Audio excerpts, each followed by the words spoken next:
Yeah, ladies and gentlemen, this is Eddie Marcus again. I want to say something to you, and I want to use a subject matter. Seek ye first the kingdom of God and what God is about, and all that you need, want, and desire will be yours. I want you to know that there is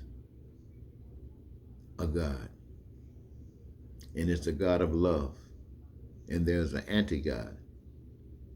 When I say the God of love, I'm actually saying that those requirements for survival as a human being,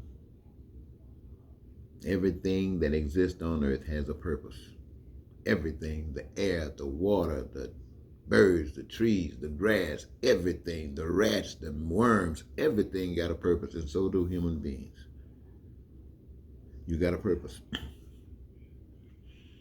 And part of your purpose as an individual is to provide for your survival. And it's common amongst you. Everybody needs the same thing: food, clothing, shelter, education, health care. And the way to make sure that you got these things is everybody that benefits from it got a gift that they can offer as service to this process of creation of the goods and services which will meet these needs. And by participating, then everything that's created by the hands of man belong to the men, the human beings. What of it? Their needs, their wants, and their desires.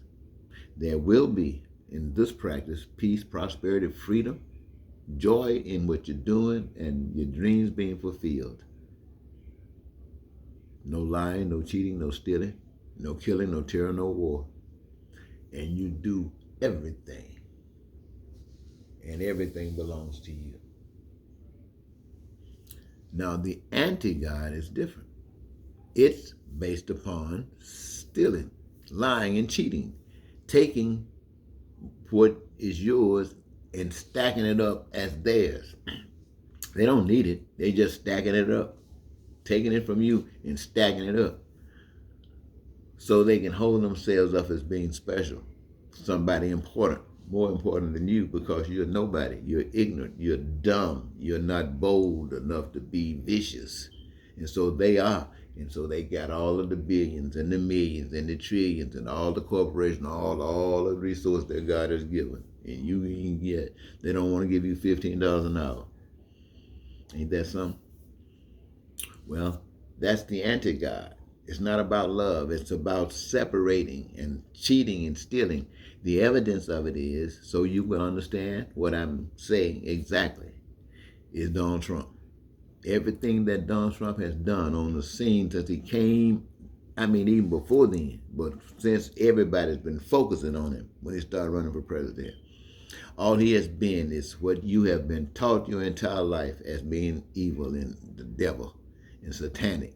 Everything in the way he does it is what you have been taught was evil. And he came out, he didn't hide it. And he's like the angels in heaven that submitted to the evil one. A third of America has submitted and bought onto this anti-God. And there's another third who haven't bought onto it as deep as Donald Trump, but they serve the anti-God as well. That's the rest of the Republicans.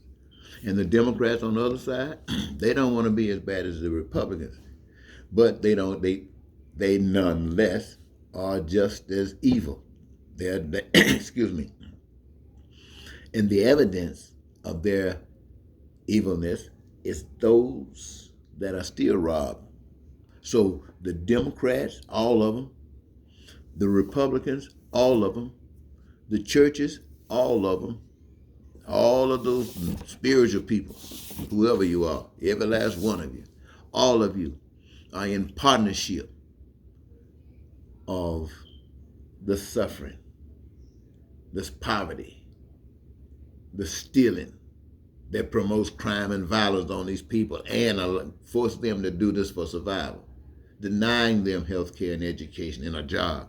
Those are $15 an hour. So all of the human race that goes along and accepts poverty existing, that is because you're serving the anti-God. Even though you're thinking you're serving God, you're serving the anti-God. Yes, your soup lines and giving them sandwiches and stuff like that is good to the people that gets it because they're hungry. but it is given to them because it's permissible by the anti-God. It's permissible by the anti-God. And if the anti-God said you cannot do it, you stop it. You stop it. You wouldn't want to give up your 501c3. So yes, you'd stop it.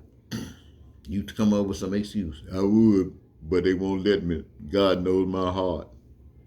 And these people will starve. And why? Because you don't know God. So my message here today is to tell you, if you're going to serve God, you serve love. That means no suffering, no pain and suffering, no people suffering without those essentials for survival. That's an expression of God's love. That's an expression of God's love. When you start, you don't need to go through those scriptures talking about all of that. If you want to try to use that to justify your belief in a God, you can do that if you want to. I'm telling you, I already got the knowledge of it. But that's not for you. That's for me. But it authorizes me to say to you the things that I'm saying to you. If you're for God, then you want what God created love to be. No pain, no suffering, all of that stuff is out the way. If you're against God, then all the other stuff go. You use money to perpetrate your evilness in society. The angels in heaven submitted to this evil. A third of them. America, once again, have done likewise. They have submitted to this evilness. But it's there blatantly for you to see. And so I'm standing here, probably I'm not the only one, but I'm one of them. For those of you who hear me. And that challenge is, which way you going? Are you going with God of love or the anti-God? The God of love is for all. The anti-God is for themselves and the few. There's no in between. There's no in between, the Democrats. I know, and Republicans. Y'all can stop playing the game. Now I'm calling you on it. You can stop playing the darn game. There's no in between. You're either serving the anti-God or you're serving God. The God of love is for all. The anti-God is for some. I rest my case.